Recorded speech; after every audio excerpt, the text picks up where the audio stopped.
Knowing how to read labels is a skill. Using this knowledge allows you to make wise choices about the food you buy and put into your body. As you scan the supermarket, you'll notice that some items have labels while others are label-free. Whole foods usually don't have labels. They are just real food, plain and simple. Processed foods normally have labels. Processed foods are manufactured products that contain additives, preservatives, and other chemicals. Have you ever thought, how do I use food labels to help me eat healthy?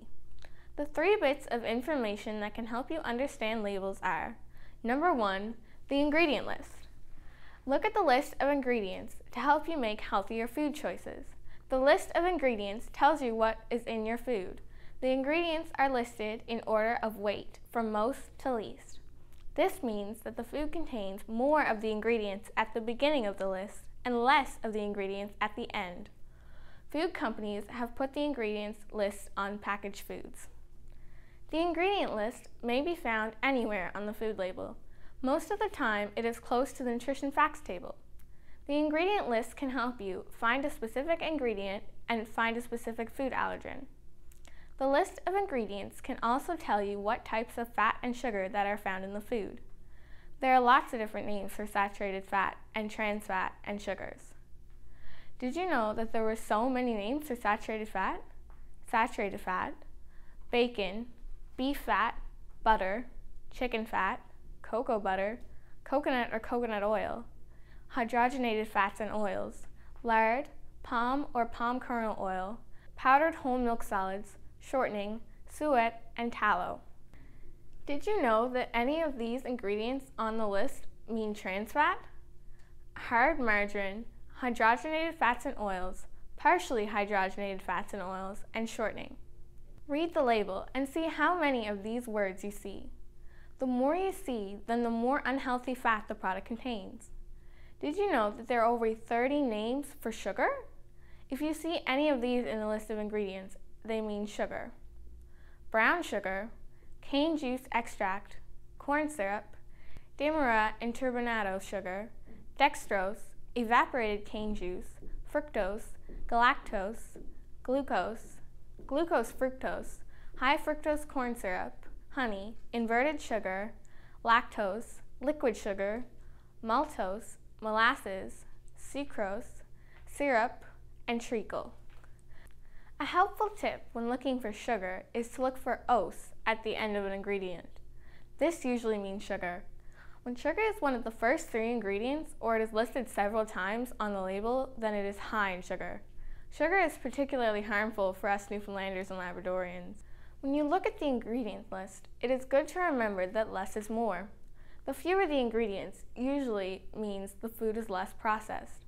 As the ingredient list grows, so does the amount of additives, preservatives, and chemicals known as processed food.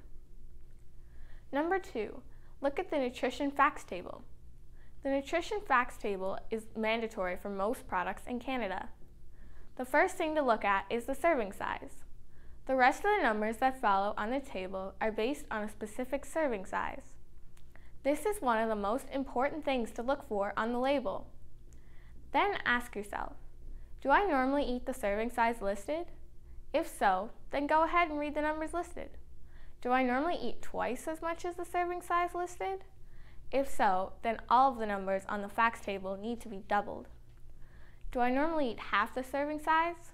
If so, then all of the numbers on the facts table need to be halved. Calories are next. Many times, this is the only thing that people look at on the label. Sadly, by doing this, many people miss the quality of the food that they are eating. For example, 1 banana and 1 bag of a 100-calorie snack both have about 100 calories. The quality of each food, however, is worlds apart. The fruit has minerals, vitamins, carbohydrates, antioxidants, and fiber. The 100-calorie item is a refined snack that contains saturated and trans fat, the unhealthy fats. It also contains added sugar, refined flour, and salt. While they both are 100 calories, they affect our health very differently. Remember, it's quality over quantity that counts. Fat is the next item on the fact table. How much fat is a serving is important to know. 5 grams of fat is the same as 1 teaspoon of butter or margarine or 1 pat of butter or margarine. So if a serving size has 12 grams of fat, that is the same as 2.5 pats or 2.5 teaspoons of butter or margarine. While the amount of fat is important, the type of fat is even more important. Saturated fat is one type of unhealthy fat. Saturated fat is usually solid at room temperature. Do you ever remember looking into a frying pan a little while after your bacon was cooked? What did you see? Gray, solid, greasy fat. That's saturated fat. Solid on your frying pan, solid in your blood vessels. This is one type of fat that raises your risk for heart disease.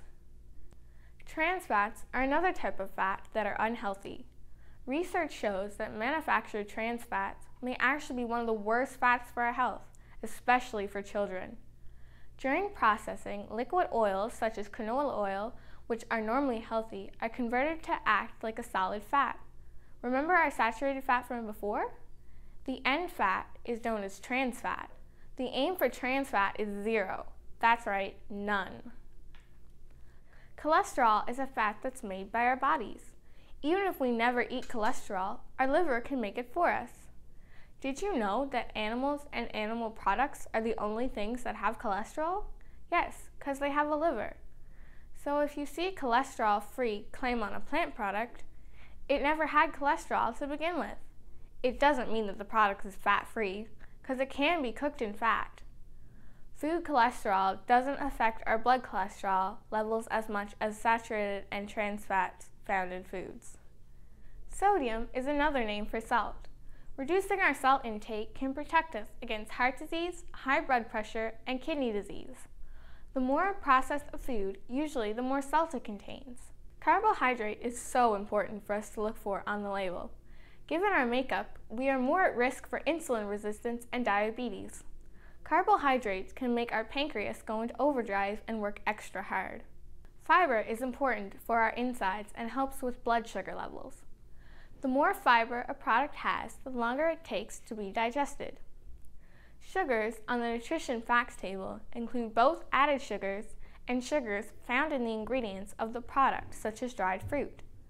The aim is to limit added sugars as much as possible. It is also important to look at both the list of ingredients and the nutrition facts when trying to see where the added sugar is coming from. Is it more added sugar, such as molasses, brown sugar, glucose, or fructose, or is it from the dried fruit and flowers that are in the product? This will help you decide if the product is a sometimes treat or a regular food item. Protein can fill you up and takes longer to digest. As with added sugars, it is important to see where the protein is coming from. It is not difficult to get enough protein. If anything, most of us eat too much protein. Minerals and vitamins are listed on the nutrition facts table and can help you decide whether the product is a good source of vitamins and minerals. The percentage of daily value is the amount of the listed nutrients that you get for the day when you eat the serving size listed. It is based on a 2,000 calorie a day meal plan. It is a quick way to see if you are getting a little or a lot of nutrients. So let's review what we have been talking about. The nutrients that we want to get a little of are sodium or salt, fat, especially saturated, and trans fats and added sugars. The nutrients we want to get a lot of are fiber, minerals, and vitamins.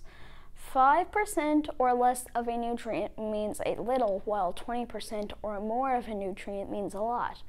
With these 3 easy tools: 1. The list of ingredients. 2. Nutrition facts table. And 3. The percentage of daily value. You are ready to make healthy choices for you and your family.